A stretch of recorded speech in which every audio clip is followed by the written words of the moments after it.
Security guards grabbed my arms. "Ma'am, you need to leave the ICU." "No. Preston, please. Look at me."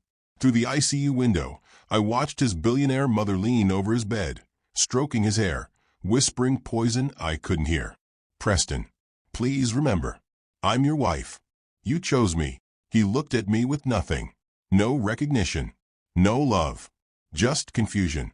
The doors closed between us, and his family smiled. "My name is Margot, and the man I gave up everything for just forgot I exist. Hi, my beautiful family. Welcome back to Mr. William Chronicles, where we tell stories that make you feel something real. If you're ready for a beautiful yet devastating tale of true love, impossible odds, and what happens when choosing your heart costs everything, hit that subscribe button right now, slam the notification bell, and drop a comment telling me where you are watching from. The phone screamed into the darkness at 2:47 a.m. Margot's hand shot out, knocking over the half-empty water glass on her nightstand. Her fingers fumbled for the phone, still caught in that liminal space between sleep and waking, where reality hadn't quite solidified yet. The screen's harsh light burned her eyes. Unknown number. Her heart knew before her mind did. Nothing good ever came from unknown numbers at 2:47 in the morning. "Hello." Her voice cracked, rough from exhaustion. She'd only been asleep for 2 hours after her double shift at County General. "Mrs. Hayes?" The voice on the other end was female, professional, carefully controlled in that specific way medical personnel learned when delivering devastating news. Margot knew that voice. She'd used it herself 1,000 times. "Yes, this is she." Margot was already sitting up, her body responding to a threat she couldn't yet name. "This is Memorial Hospital. Your husband, Preston Hayes, has been in a serious accident. He's in critical condition in the ICU. You need to come immediately." The world tilted. Critical condition. Those words had weight, texture, meaning that civilians didn't fully grasp. Margot was a trauma nurse. She knew exactly what critical condition meant. It meant hovering between worlds. It meant dancing with death. It meant every second counted. What happened? She was already moving, phone pressed between shoulder and ear, pulling on yesterday's scrubs that still smelled like disinfectant and other people's emergencies. What kind of accident? What are his vitals? "Ma'am, the doctor will explain everything when you arrive. But you need to come now." The line went dead. Margot stood frozen for 3 seconds. 3 seconds she'd hate herself for wasting, staring at her reflection in the darkened window. Her face looked ghostly, unfamiliar. This morning, just 12 hours ago, Preston had kissed her goodbye before his shift at the warehouse. He'd held her face in his calloused hands, those hands that used to be soft, that used to turn pages of poetry books instead of loading freight. "I love you," he'd said, with an intensity that had made her pause, made her really look at him. "I love you too. Be careful." Had he known? Had some part of him sensed what was coming? She grabbed her keys, her wallet, her hospital ID that would get her past security without questions. Her hands were shaking so badly it took 3 tries to lock the apartment door. The hallway was dark, silent except for the hum of old wiring and someone's television playing infomercials through thin walls. Mrs. Rodriguez's door cracked open as Margot rushed past. "Meja? What's wrong?" "It's Preston. Hospital. I have to go." The old woman crossed herself, lips moving in silent prayer. "I light a candle. You go. Go now." The stairs blurred beneath Margot's feet. 3 flights taken at a run, her breath coming in gasps that had nothing to do with exertion, and everything to do with the panic clawing up her throat. The night air hit her like a slap when she burst through the building's front door, cold, sharp, indifferent to human suffering. Her car, a 15-year-old sedan held together with hope and duct tape, coughed twice before starting. She peeled out of the parking lot, the city's empty streets stretching before her like dark veins. Every red light felt like an eternity. Every green light not fast enough. Her mind wouldn't stay still. It kept jumping, fragmenting, showing her memories in desperate flashes. Preston in the ER 8 months ago, his storm blue eyes finding hers through chaos and blood, whispering her name before she'd even introduced herself. Their first kiss in his car, both of them trembling, both of them knowing this was dangerous, impossible, inevitable. The courthouse wedding, his vows simple and devastating. I choose you. Every day, against everything, I choose you. His family's faces when he walked away from everything for her. The disgust, the fury, the cold calculation. Preston coming home from his first warehouse shift, hands blistered and bleeding, trying not to cry from exhaustion and pain. Making love in their narrow bed last week, his body warm against hers, his lips tracing the curve of her neck, whispering poetry against her skin. How did they get here? How did a love that felt written in the stars end with a phone call at 2:47 a.m. and the words critical condition? Memorial Hospital loomed ahead, its windows lit like accusations against the night sky. Margot abandoned her car in the emergency lane, leaving the keys in the ignition. Let them tow it. Let them ticket her. Nothing mattered except getting to Preston. The automatic doors slid open with a pneumatic hiss. The ER was quieter than County General, cleaner, newer, the kind of place that smelled like money and insurance coverage instead of desperation and hope. The intake nurse looked up with practiced sympathy. I'm here for Preston Hayes. I'm his wife. They called me critical condition ICU. Where is he? The words tumbled out too fast, tripping over each other. The nurse's expression shifted, something flickering across her face that Margot couldn't read. Recognition? Pity? Mrs. Hayes, let me page the doctor. If you'll just... No. Margot's voice came out harder than intended, her trauma nurse authority bleeding through. Tell me where my husband is. Now. The nurse hesitated, then pointed toward the elevators. 4th floor. ICU. But Mrs. Hayes, his family, is already here. Those 5 words landed like physical blows. His family is already here. The Hayes family. Preston's mother Vivian, with her ice-wrapped in pearls cruelty. His brother Graham, who'd once told Margot she was a gold-digging mistake Preston would eventually outgrow. His father Harold, who'd looked at her like something he'd scraped off his shoe. They were here, already circling, already positioning themselves between her and Preston like they always did. Margot stepped into the elevator, watched the doors close on her reflection. A woman in wrinkled scrubs, hair wild, eyes desperate. Fighting for a love the world had tried to kill 1,000 times already. The elevator climbed, each floor a countdown to whatever waited above. 4th floor. ICU. Preston. Critical condition. And the Hayes family, who'd been waiting for this moment since the day their son chose love over legacy. Chapter 2. The night everything began. 8 months earlier, the ER at County General was drowning in chaos. A multi-vehicle pileup on the interstate had turned Margot's Thursday night shift into a war zone. Blood on the floors, screaming, echoing off tile walls, the metallic tang of trauma thick in the air. She was running on her 3rd consecutive double shift, fueled by nothing but black coffee and the stubborn refusal to let anyone die on her watch. Nurse Miller. Trauma 3 now. Dr. Kaplan's voice cut through the noise. Margot grabbed her supply kit and pushed through the swinging doors. The patient on the gurney was conscious, which was good. Alert and oriented, which was better. But something about him made her pause for half a second. A hesitation she couldn't afford but couldn't prevent. He was beautiful in that devastating way that meant trouble. Sharp cheekbones, dark hair disheveled from the accident, and eyes the color of storm clouds over Lake Michigan. But it wasn't his looks that stopped her. It was the way those eyes found hers immediately, desperately, like he'd been searching for something and just found it. Beth, he whispered. Margot froze. Excuse me. His brow furrowed, confusion flickering across his face. I'm sorry. I don't know why I said that. Your name tag says Margot. That's right. I'm Nurse Miller, and I'll be doing your initial assessment. She forced herself back into professional mode, approaching the gurney with practiced efficiency. Can you tell me your name? Preston. Preston Hayes. His voice was educated, careful, with the particular softness of someone unused to being in spaces like this. Hayes. The name triggered recognition.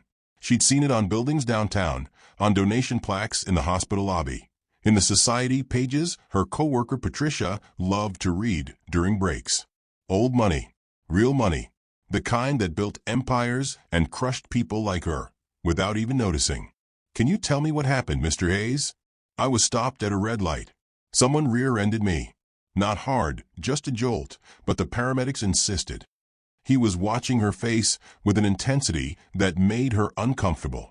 Not threatening, just present. Like she was the only person in the room. Any pain? Dizziness? Nausea? Margot wrapped the blood pressure cuff around his arm, avoiding eye contact. His sleeve was expensive fabric, the kind that probably cost more than her monthly rent. Just my neck. Mild discomfort. Nothing serious. We'll determine what's serious. Her tone came out sharper than intended. She could feel him studying her, and it made her defensive. Men like him didn't look at women like her unless they wanted something. His blood pressure was slightly elevated, 140/90. Pulse, 88. Elevated but stable. She documented everything with mechanical precision. You have very gentle hands, Preston said quietly. Margot's jaw tightened. That's inappropriate, Mr. Hayes. I didn't mean, he looked genuinely stricken. I'm sorry. I just meant you're very good at your job. You make it not hurt. She glanced at him, then really looked at him, and saw something unexpected. Loneliness. Deep and aching and familiar, because she carried the same weight. How's your vision? Any blurriness? Clear. Everything's clear. He paused. Clearer than it's been in a long time, actually. That's the adrenaline talking. It'll wear off. She moved to check his neck mobility. I need you to turn your head slowly to the right. Tell me if anything hurts. He complied, and she tried not to notice the clean scent of him. Soap and something else, maybe expensive cologne that had mostly worn off. She catalogued the tension in his shoulders, the careful way he held himself. Left side now. As he turned, his eyes caught hers again. Have we met before? I know that sounds like a line, but I genuinely feel like I know you. We haven't. Margot stepped back, putting professional distance between them. Dr. Kaplan will be in shortly to examine you. We'll probably want x-rays of your cervical spine, just as a precaution. Wait. Preston sat up slightly. Can I ask you something? If it's medical related. Do you believe in fate? Margot's expression hardened. I believe in trauma protocols and evidence-based medicine. Fate is a luxury for people who don't work in emergency rooms. She turned toward the door. I'm sorry, he called after her. I'm making you uncomfortable. I don't mean to. It's just, you're the first real thing I've seen in years. She stopped, hand on the door, but didn't turn around. Mr. Hayes, you were in a car accident. Your perception is compromised. What you're feeling isn't real. How do you know? Because I see this every week. Trauma makes people feel things that aren't there. It's psychology, not destiny. She pushed through the door before he could respond. But Preston Hayes didn't disappear. Dr. Kaplan cleared him after x-rays showed no damage beyond mild whiplash. Margot deliberately assigned another nurse to his discharge paperwork. She had 3 other patients, a medication error to document, and exactly 0 interest in whatever game the rich boy thought he was playing. She was cataloging supplies in the medication room when Patricia found her. Girl, there's a patient asking for you at the nurse's station. Tell them I'm busy. It's the Hayes guy. The gorgeous one from Trauma 3. He's being discharged but won't leave until he talks to you. Patricia waggled her eyebrows. And honey, he is fine. If you don't want him. I don't. Then why are your hands shaking? Margot looked down. Patricia was right. Her hands were trembling slightly, betraying the tight control she'd maintained all night. He's not my type. Breathing and interested? That's everyone's type. He's rich, Patricia. His family probably owns half this hospital. Men like that don't want women like me. They want. What if he just wants coffee? Margot closed her eyes. She knew better. She'd learned this lesson the hard way. People from his world didn't mix with people from hers. When they did, it was always the person with less who got destroyed. But when she returned to the nurse's station, Preston was there, cervical collar removed, discharge papers in hand. He looked uncertain, vulnerable in a way that felt genuine. Nurse Miller. Margot. He corrected himself. I know this is probably against hospital policy. I know you think I'm just some guy with a head injury saying crazy things. But I haven't been able to stop thinking about you since I woke up in that ambulance. Mr. Hayes. Preston. Please. Preston, I'm flattered. But have coffee with me. Just once. One conversation. If you hate me, you never have to see me again. But if you don't, he pulled out his phone. I'll give you my number. No pressure. No expectations. Just the possibility of something real. Every rational part of Margot's brain screamed no. He was wealthy, connected, from a world that would chew her up and spit her out. She'd seen it happen before. Her friend Keisha had dated a lawyer who slummed it for 6 months before going back to someone more appropriate. Her cousin had been a nanny for a rich family until the husband decided she was too pretty and got her fired. Preston Hayes was danger wrapped in good looks and false promises. But her mouth, betraying every survival instinct she'd honed, said, "One coffee. Tomorrow at 9 a.m. Brennan's Diner on 5th Street. You're late, I'm gone." His smile transformed his entire face. "I'll be there at 8:45. After he left, Patricia leaned against the counter, shaking her head. "You know this is going to be complicated." "I know. His family is going to lose their minds." "I know. You could get hurt. Really hurt." Margot looked at her friend, then at the discharge paperwork Preston had left behind. His handwriting was precise, careful, the signature of someone who'd been taught penmanship mattered. "I know," she said again. "But Patricia, what if?" Chapter 3. Falling into dangerous territory. Preston arrived at Brennan's Diner at 8:42 a.m. Margot watched him through the smudged window, sitting in a corner booth she'd deliberately chosen, back to the wall, clear view of exits, the instinctive positioning of someone who'd learned to always have an escape route. He was wearing jeans and a simple gray sweater, but even dressed down, he looked expensive. The way he carried himself, the confidence in his stride, it was bred into people like him, encoded in their DNA. She almost left. Her hand was on her purse, body already angling toward the side door, when he spotted her through the glass. His face lit up with such genuine relief that she felt something crack in her carefully constructed armor. He came inside, bringing cold November air with him. "You came." "I said I would." "I wasn't sure you meant it." He slid into the booth across from her, and she noticed his hands were shaking slightly. Nervous. Preston Hayes was nervous. "Can I be honest? That would be refreshing. I thought about this all night. What I'd say, how I'd convince you I'm not insane. And I realized I can't.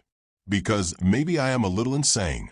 But the thought of not seeing you again felt worse than looking crazy."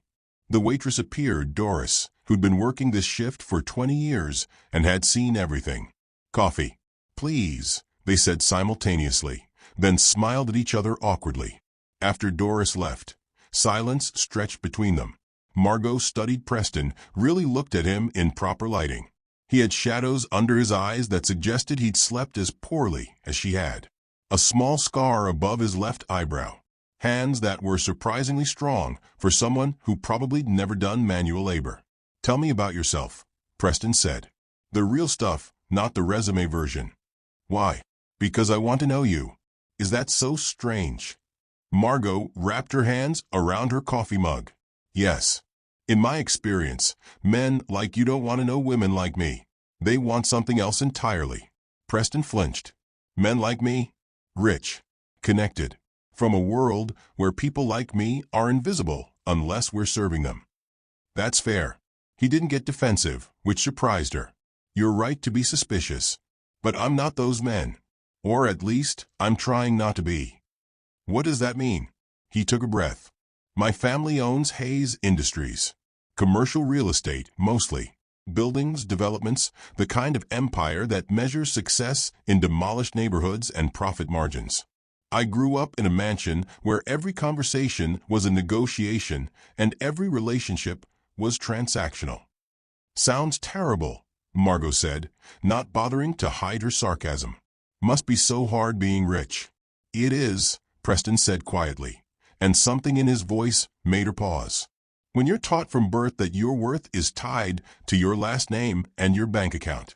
When your own mother refers to you as the heir instead of her son. When you realize at 16 that nobody actually knows you, they just know what you represent. Margot felt her defensiveness waver slightly. So why the ER? Why not some private hospital where your family probably has a wing named after them? Because I was running. He met her eyes. From a dinner where my mother spent 3 hours explaining why I needed to marry Jacqueline Ashford. Right breeding, right connections, right portfolio. I got in my car and just drove. Ended up at that red light. And then? He smiled. Then I met you. This feels like a movie. Life doesn't work like that. You go back to your mansion, I go back to my one-bedroom apartment where the heat doesn't work half the time. We have our cute coffee date story, and that's it. What if I don't want that to be it? Preston. Margot leaned forward. I need you to understand something. I grew up in Riverside. You know, the neighborhood your family's probably trying to gentrify. My mother died from diabetes complications because we couldn't afford her insulin consistently. My brother overdosed on fentanyl-laced pills when he was 23. I've been working since I was 15 just to survive.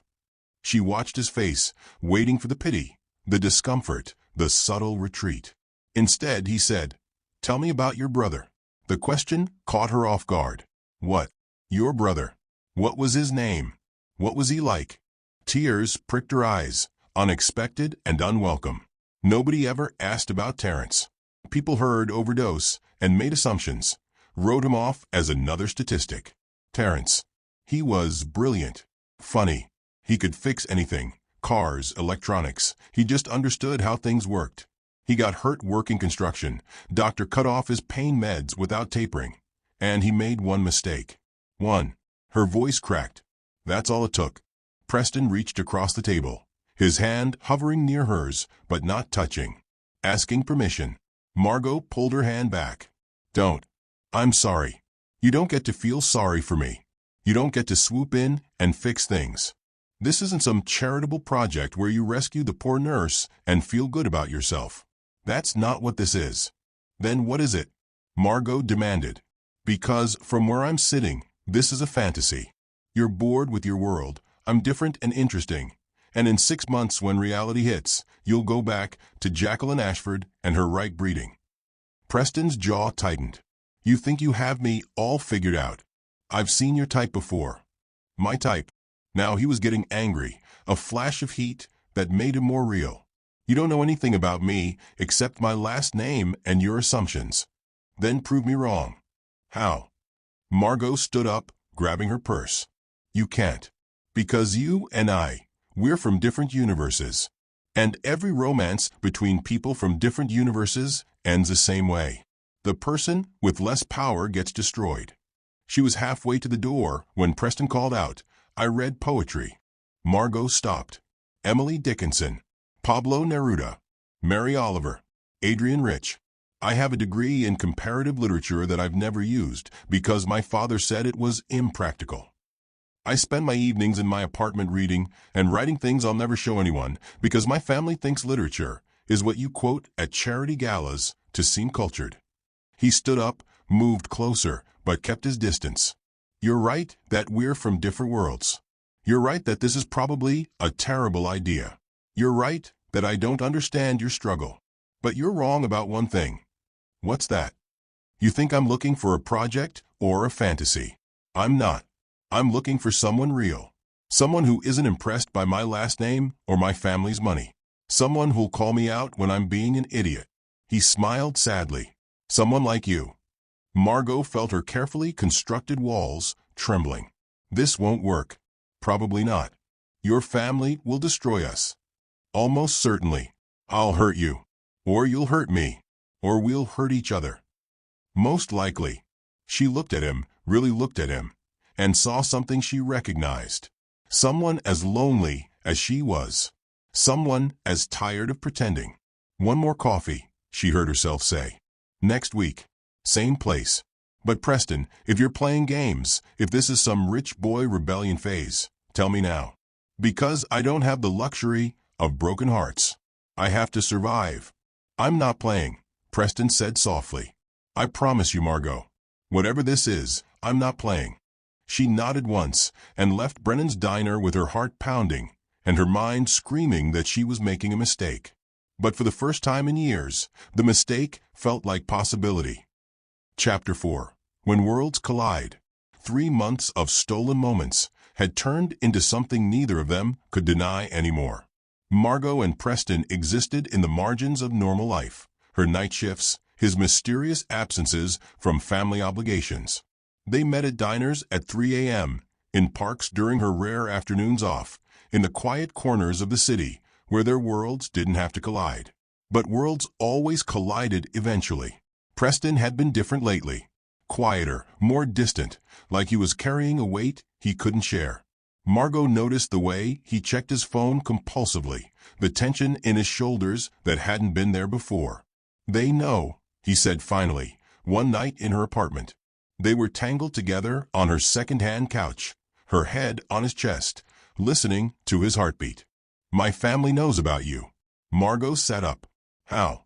Graham saw us. Last week at Brennan's. He told my mother. Preston's jaw tightened.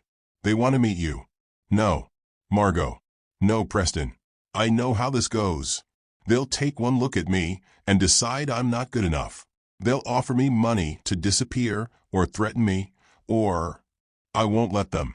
He took her hands. But we can't hide forever. If we're serious about this, and I am, then we have to face them. Are you serious about this?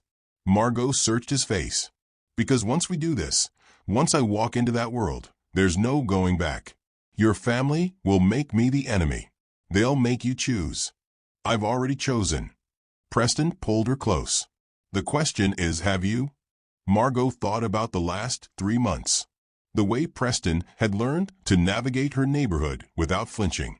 How he'd helped her neighbor's kid with his homework.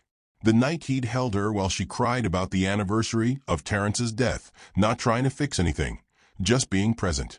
I'm terrified, she whispered. Me too. He kissed her forehead. But I'd rather be terrified with you than safe without you. Hayes Manor sat on 3 acres of manicured perfection in the most exclusive part of the city. Margot had driven past it once years ago, marveling at how people actually lived like this. Now she was walking through the front door on Preston's arm, wearing her nicest dress, which suddenly felt cheap and wrong, while her stomach churned with anxiety. The foyer was larger than her entire apartment. Marble floors, crystal chandeliers, a staircase that belonged in a movie. Everything gleamed with the kind of wealth that was meant to intimidate. It worked. Preston. A woman appeared at the top of the stairs. 50s blonde, perfectly composed in a cream dress that probably cost thousands. Her smile didn't reach her eyes. And this must be Margot. The pause before her name was deliberate. A small cruelty wrapped in civility. Mother. This is Margot Miller, the woman I love. Vivian Hayes descended the stairs like a queen approaching her subjects. Her gaze swept over Margot with surgical precision, cataloging every flaw, every sign of inferiority. How lovely to finally meet you, Vivian said, offering a hand that felt like touching ice. Preston has told us so little. We were beginning to think you were imaginary. I'm very real, Margot said, keeping her voice steady. Indeed. Vivian's smile sharpened. Shall we have tea? The rest of the family is waiting. The dining room was even more intimidating. Harold Hayes sat at the head of a table, barely looking up from his newspaper. Graham lounged in his chair, smirking like he was watching a show he'd already seen the ending to. Tea service appeared, brought by staff who moved like ghosts. Margot accepted a cup she knew cost more than her weekly grocery budget. So Margot, Vivian began, her tone conversational but her eyes predatory. Preston mentioned you're a nurse. How admirable. What hospital? County General. Ah, the public hospital. Vivian's nose wrinkled slightly. That must be challenging. All those unfortunate people. They're patients, Margot said carefully. Human beings who need care. Of course. How noble. Vivian sipped her tea. And your family? What do they do? Here it was. The interrogation disguised as polite conversation. My mother passed away 5 years ago. Diabetes complications. My brother died 3 years ago. Overdose. Margot met Vivian's gaze directly. My father left when I was 10. So it's just me. The silence that followed had weight. I see, Vivian said finally. How tragic. Addiction is such a difficult disease to overcome. He wasn't an addict, Margot said, her voice hardening. He was injured, prescribed pain medication, then cut off without proper care. One bad decision doesn't define someone's entire life. Of course not, Vivian agreed smoothly. Though patterns do tend to repeat, don't they? Generationally. Preston's hand found Margot's under the table, squeezing hard. Graham leaned forward. What Margot means, Mother, is that some people don't have the advantages we do. They make do with what they have. Which is why, Vivian set down her teacup with precise finality. I'd like to offer you something, dear. A way to make things easier for everyone. Margot's blood ran cold. Here it came. $250,000. A very generous sum. Enough to pay off any debts, perhaps relocate somewhere with better opportunities. All we ask in return is that you step away from Preston. Quietly, gracefully, let him return to his life. The number hung in the air like poison. Preston stood abruptly. We're leaving. Sit down, Preston. Harold spoke for the first time. Your mother is being reasonable. Reasonable. Preston's voice cracked. You're trying to buy her like she's a problem to be solved. She's a problem, Graham said bluntly. You're throwing away your future for. For what? Preston demanded. Say it. For what, Graham? Margot stood, her legs shaking but her voice steady. For someone beneath him. Someone unsuitable. Someone who doesn't belong in your world. She looked at Vivian. That's what you mean, isn't it? I mean someone without the resources or background to understand what being part of this family requires, Vivian said coldly. You're right, Margot said. I don't understand how people can be this cruel while pretending to be civilized. I don't understand how you can look at your own son and see a transaction instead of a person. She turned to Preston. We should go. Preston. Vivian's voice carried a warning. If you walk out that door with her, there will be consequences. Your trust fund, your position in the company, your place in this family, all of it will be reconsidered. Preston looked at his mother, then at Margot. Then reconsider it, he said quietly. Because I'm choosing her. I'm choosing us. I'm choosing real over this performance of family you call love. They walked out together, and Margot didn't look back at the mansion or the wealth or the world that had just declared war on them. But she heard Vivian's final words, cold and certain. He'll come back. They always do. And when he does, you'll be forgotten. Chapter 5. The Beautiful Struggle. Preston moved into Margot's apartment with 2 suitcases and a bank account his family had frozen within hours of their departure from Hayes Manor. The transition was brutal. The first morning, he woke to sirens and shouting from the street below. The shower had barely enough pressure to rinse shampoo. The coffee maker sputtered like it was dying. Everything that had been abstract suddenly became visceral. This was Margot's life, and now it was his. I can do this, he said, more to himself than to her. Margot, getting ready for her shift, paused. You don't have to prove anything to me. I have to prove it to myself. He found work at Morrison's warehouse, 3rd shift loading trucks. The hiring manager, a weathered man named Frank, looked at Preston's soft hands and clean clothes with open skepticism. You ever done manual labor? No, sir. You running from something? My family. Frank laughed, short and bitter. Aren't we all? You start tonight. Don't be late. That first shift destroyed him. 8 hours of lifting boxes that seemed to multiply in weight. His back spasmed by hour 3. Blisters formed, burst, bled through the cheap gloves. By 4 a.m., He was moving in a fog of pain, so complete he couldn't remember what not hurting felt like. He came home as dawn broke, hands raw and trembling. Margot was awake, waiting. "Let me see," she said gently, taking his hands. Preston tried not to cry as she cleaned and bandaged his palms with the practiced efficiency of someone who'd done this 1,000 times. Each touch was careful, professional, but underneath was something deeper, love expressed through wound care. "You don't have to do this," Margot whispered. "We could call your family, negotiate." "No." Preston's voice was firm despite his exhaustion. "This is real. This is honest. This is us building something that's actually ours." The weeks that followed established their new rhythm. Preston worked nights, his body slowly adapting, hardening. Margot worked doubles at the hospital. They passed each other like ships, leaving notes on the refrigerator, stealing moments when their schedules aligned. Money was always the calculation. Rent or groceries, heat or internet, medicine or transportation. Every dollar had 3 jobs, and none of them got done properly. But there were moments of grace. Preston reading Neruda to her at 3 a.m., both of them too tired to sleep. The way he'd learned to cook rice and beans, their staple meal, with surprising skill. How he'd befriend Mrs. Rodriguez, helping her carry groceries up 3 flights without being asked. 2 months in, they got married at the courthouse. No family, no ceremony, just Preston in his warehouse clothes and Margot in her scrubs. Patricia and Frank stood as witnesses, 2 people who barely knew them, but understood what it meant to choose love over everything else. Preston's vows were simple. "I choose you.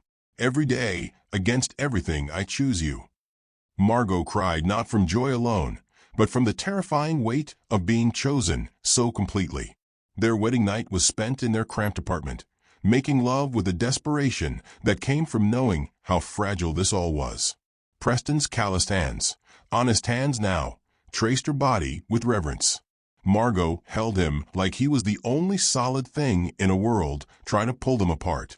"Are you happy?" she whispered afterwards, both of them tangled in sheets that had seen better days. Preston thought about his old life, the mansion, the money, the emptiness of privilege. Then he looked at Margot, at their life built from nothing but choice and will. "I've never been more alive," he said. "That's better than happy." Have you ever had to choose between comfort and authenticity? Drop a comment below and let me know. Because what happens next, when Preston's body starts failing, will test that choice in ways they never imagined. Outside, the city hummed its indifferent song. Inside, 2 people who'd gambled everything on love tried to believe that would be enough. It had to be. Chapter 6. The Poison in Paradise. The toothache started small. Preston first noticed it 3 months into warehouse work, a dull throb in his lower right jaw that flared when he bit down wrong. He mentioned it once to Margot, who immediately wanted to schedule a dental appointment. "How much?" he asked. She checked their insurance. $200 for the exam, maybe more depending on what they find. X-rays are extra. They both looked at the bills spread across their kitchen table. Rent was due in 5 days. The electric company had sent a final notice. Margot's car needed new tires before winter. "It's not that bad," Preston said. "Probably just stress." But it got worse. By month 4, he was taking ibuprofen like candy, stealing extra from the warehouse first aid kit. The pain became his constant companion, a low-grade throb that sharpened when he ate, when he talked, when he breathed wrong. Margot noticed everything. "Preston, your face is swollen." "It's fine." "It's not fine. You need to see a dentist." "We can't afford it." "We can't afford you getting an infection either." But they couldn't afford that truth, so they ignored it. Preston's body began betraying him in other ways. He developed a persistent low-grade fever that never quite broke. Night sweats soaked their sheets. The exhaustion went beyond normal warehouse fatigue into something deeper, more sinister. He started making mistakes at work, dropping boxes, moving slower, taking longer breaks. Frank pulled him aside one night. "You sick, A's?" "Just tired." "You look like death." "Take a few days off." "Can't afford to." Frank studied him with knowing eyes. "Can't afford not to either." but it's your funeral." The phrase hung in the air like prophecy. At home, Preston and Margot's intimacy became shadowed by his declining health. When they made love, his body moved with exhaustion masquerading as passion. Margot felt the heat radiating from his skin, saw the way he winced when she touched his jaw. "Please see a doctor," she begged one night, both of them tangled together in the dark. "I will. Soon. I promise." But soon never came. Because every day was a calculation. Work meant money, money meant survival, and survival meant pushing through pain that had become almost unbearable. The Hayes family remained a constant threat on their periphery. Graham's private investigator documented their poverty like evidence for a trial. Vivian sent periodic letters through lawyers, each one a poisoned offering. "Come home, be reasonable, accept reality." Preston burned them all. "They're waiting for us to fail," Margot said, watching another letter turn to ash in their kitchen sink. "Then we won't fail." But failure was already spreading through his body with bacterial certainty. The abscess in his tooth had been leaking poison into his bloodstream for months. Sepsis building slowly, invisibly, like debt compounding with interest they couldn't pay. 6 months in, Preston collapsed at work. He'd been lifting a pallet when his legs simply gave out. Frank found him on the concrete floor, conscious but disoriented, burning up with fever. "I'm calling an ambulance." "No." Preston tried to stand. Failed. "Can't afford it. Just need a minute." "Hayes, you're not thinking straight. Please. Just help me to my car. I'll be fine." Frank did, against his better judgment. Helped Preston into his beaten sedan, watched him drive away with hands that shook on the steering wheel. Preston made it 3 blocks before pulling over, his vision tunneling, his body finally admitting what his mind refused to accept. He was dying, and he had been for months. He pulled out his phone with trembling fingers, tried to call Margot, but the world was going dark around the edges. The phone slipped from his grasp. His last conscious thought was her name. Then, nothing. Chapter 7. When everything falls apart. The 911 operator's voice was maddeningly calm while Margot's world was ending. "Ma'am, I need you to stay on the line. The ambulance is 3 minutes away." 3 minutes. Preston had been unconscious for 90 seconds. Each one felt like drowning. Margot knelt beside him on their apartment floor, one hand checking his pulse, weak, thready, racing at 140, the other holding the phone. His skin was furnace hot, his breathing shallow and rapid. Classic septic shock. She'd seen it 100 times in the ER, but never like this. Never with someone she loved. "Preston, baby, stay with me," she whispered, her nursing training warring with her terror. "Help is coming. Just hold on." His eyelids fluttered, but didn't open. A small sound escaped his throat, not quite a word, just acknowledgement that some part of him heard her. The paramedics arrived in a chaos of equipment, and questions Margot answered on autopilot. Suspected septic shock, dental abscess, untreated 6 months, fever for weeks, BP dropping fast. They loaded him onto the gurney, started in 4, radioed ahead to County General. Margot climbed into the ambulance, her hand finding Preston's, holding on like she could physically keep him tethered to life. "We're losing his pressure," one paramedic said, adjusting fluids. 80/40, barely palpable. Margot watched the monitors with professional detachment that was really dissociation. The numbers told a story she didn't want to read. Heart rate climbing, blood pressure plummeting, oxygen saturation dropping despite the mask pumping air into his lungs. This was how people died. Quietly, systemically. One organ at a time shutting down like lights going out in a house. At County General, everything accelerated into controlled chaos. Dr. Martinez, one of their best intensivists, met them at the ambulance bay, took one look at Preston's gray pallor and labored breathing, and started barking orders. Septic shock secondary to dental abscess. Get me blood cultures, broad-spectrum antibiotics, vasopressors. We're taking him straight to ICU. Margot tried to follow, but a nurse, someone she worked with, Patricia, gently stopped her. "You can't go back there. Not as his wife. You know the rules." "Patricia, please. I'll get you updates." I promise. But you have to let them work. So Margot waited. Seconds into minutes, into an hour that felt like dying slowly. She called Mrs. Rodriguez to check on the apartment, left her phone on, paced the ICU waiting room like a caged animal. Dr. Martinez emerged 2 hours later, his scrubs marked with the evidence of emergency procedures. His face told her everything before his words did. We've stabilized him for now, but Margot, he'd never used her first name before. That was bad. His kidneys are failing. His lungs are filling with fluid. The infection is systemic. We've induced a medical coma to give his body a chance to fight, but the next 72 hours are critical. Can I see him? Soon. We're getting him settled. Martinez paused. His family has been notified. They listed themselves as emergency contacts when he was admitted for the accident months ago. They're on their way. Margot's blood turned to ice. How? Hospital protocol. Next of kin notification for critical patients. Before she could respond, the elevator doors opened. Vivian Hayes stepped out first, dressed in black like she was already attending a funeral. Harold followed, his face carefully blank. Graham brought up the rear, and his expression, satisfaction barely masked his concern, made Margot want to scream. Vivian's eyes found Margot with laser precision. Where's my son? ICU. They're settling him. What happened?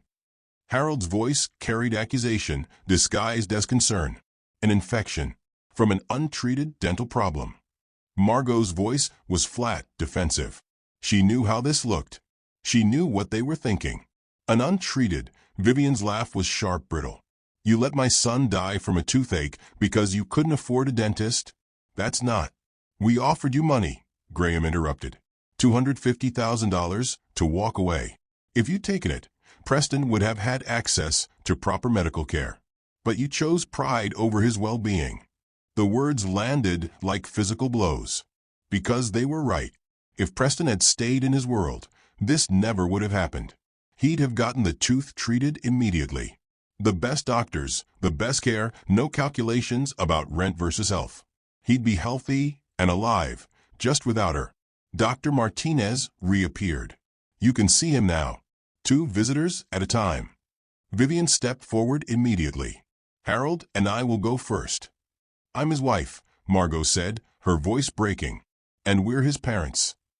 Vivian's smile was cold, victorious. The parents who can actually help him. Tell me, Margot, if he needs an expensive procedure, experimental treatment, anything beyond what county insurance covers, can you pay for it? The silence was answer enough. Vivian and Harold disappeared through the ICU doors, leaving Margot and Graham in the waiting room. He leaned against the wall, studying her with something between pity and contempt. This is just the beginning, he said quietly. My mother won't let you destroy him any further. And honestly, after this, maybe she's right.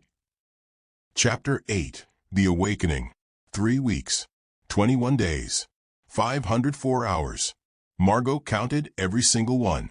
She existed in the liminal space of ICU waiting rooms, sleeping in plastic chairs, showering in the staff locker room when Patricia snuck her in, eating whatever vending machines offered.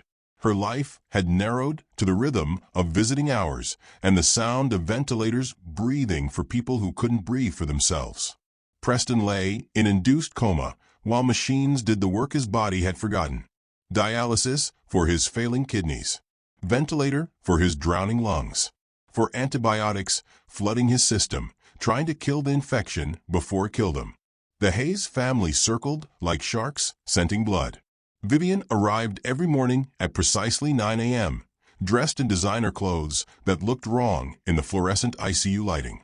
She'd sit beside Preston's bed, holding his hand with a performance of maternal concern that made Margot's stomach turn. You should go home, Vivian said one afternoon, not looking at Margot. Rest. You look terrible. I'm not leaving him. Suit yourself. Vivian's smile was sharp. Though I wonder what you're holding on for. Even if he wakes up, and that's a significant if, the Preston you knew may not be the Preston who returns. The words were carefully chosen poison. Margot knew about brain damage from prolonged oxygen deprivation. She'd seen it before: personality changes, memory loss, cognitive impairment. The person who woke up might look like Preston, but be someone else entirely. "He's strong," Margot said, though her voice wavered. "He was strong. Before you convinced him to throw away everything for a romantic fantasy." Vivian stood, smoothing her skirt. "Love doesn't pay for dialysis, dear. Love doesn't reverse septic shock. Love is a luxury people like you convince people like him they can afford."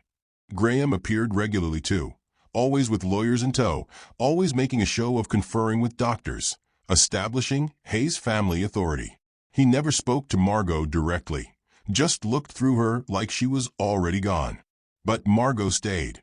She read poetry to Preston, Neruda, Mary Oliver, all the verses he'd shared with her in their apartment. She talked about their life, their struggles, their love. She held his hand and begged him to fight. "Come back to me," she whispered during the 2 a.m. visiting hour when she was usually alone. "Come back and I promise we'll figure it out. We'll call your family, take their money, do whatever it takes. Just come back." On day 19, his fingers twitched in hers. On day 20, his eyelids fluttered. On day 21, his eyes opened. Margot was there holding his hand when Preston's storm-gray eyes focused, unfocused, then focused again. The ventilator tube had been removed that morning, doctors cautiously optimistic about his breathing. "Preston." Her voice cracked. "Baby, can you hear me?" His eyes moved to her face. Something flickered in them. Recognition? Confusion? She couldn't tell. "Where?" His voice was raw, damaged from weeks of intubation. "Where am I?" "County General ICU. You've been sick, but you're getting better. You're going to be okay." He stared at her, his brow furrowing with effort. "Who are you?" The words hit like bullets. "I'm Margot. I'm your wife." Tears spilled down her cheeks. "We're married. We live together. You work at Morrison's warehouse. I'm a nurse. I don't." Preston's breathing quickened, panic setting in. "I don't remember." "Why don't I remember?" Dr. Martinez appeared, checking monitors, shining lights in Preston's eyes. "Mr. Hayes, you've been very ill. Some memory confusion is normal. Let's take this slowly." But Preston was becoming agitated, pulling at his 4 lines. "My family. Where's my family? I need my family." The words shattered something fundamental in Margot's chest. "I'm here," she said desperately. "Preston, I'm your family. We chose each other. I don't know you." His eyes filled with tears of frustration and fear. "I'm sorry, but I don't know who you are." The ICU doors burst open. Vivian entered with Harold, Graham, and 2 men in expensive suits carrying briefcases that meant legal documents. "Preston, darling." Vivian rushed to his bedside, her performance flawless. "Thank God. We've been so worried. Mother." Preston's face showed relief, recognition. "What happened? Why am I here?" "You've been very ill, sweetheart. But don't worry. We're going to take care of everything." One of the lawyers stepped forward, presenting documents to Dr. Martinez. "Legal conservatorship petition. Given Mr. Hayes's cognitive impairment and inability to make informed medical decisions, the Hayes family is requesting immediate guardianship." "No." Margot stood, her body shaking. "You can't do this." "We can," Graham said coldly. "He doesn't remember you. He can't consent to your presence or your decisions. Legally, he needs someone competent to manage his care." "Preston, please." Margot moved toward the bed, but security appeared. Hospital security that someone had clearly alerted in advance. "Tell them you know me. Tell them we're married." Preston looked at her with genuine confusion and something worse, apologetic distance. "I'm sorry. I can't. Mr. Hayes needs rest," Dr. Martinez said quietly. "This is too much stimulation for his current state." "Agreed," Vivian said smoothly. "Which is why we're moving him to Sacred Heart. Private room, best specialists. He'll have the care he should have had all along." The security guards moved closer to Margot. "Ma'am, you need to leave the ICU." "No." "Preston, please. Look at me. Really look at me. You chose me. Every day, you chose me. You said love was enough. You said, "Ma'am." The guard's hand touched her arm, gently but firmly. "You need to come with us. Preston." Margot's voice broke completely as they pulled her toward the doors. "Please remember. Please. I love you. We love each other. This isn't real. Your family is manipulating." The ICU doors closed, cutting off her words. Through the small window, Margot watched Vivian lean over Preston's bed, stroking his hair, whispering things Margot couldn't hear. Watched Graham speaking with the lawyers. Watched her entire world being systematically erased, while Preston looked on with the blank confusion of someone who couldn't remember why any of this mattered. What happens when love isn't enough to overcome the power of money? When the person you die for can't remember why you matter? Drop your predictions in the comments, because part 2 is coming and this fight is far from over. Hit that subscribe button and notification bell. You won't want to miss what Margot does next. If you believe in fighting for love even when it seems impossible, share this video right now.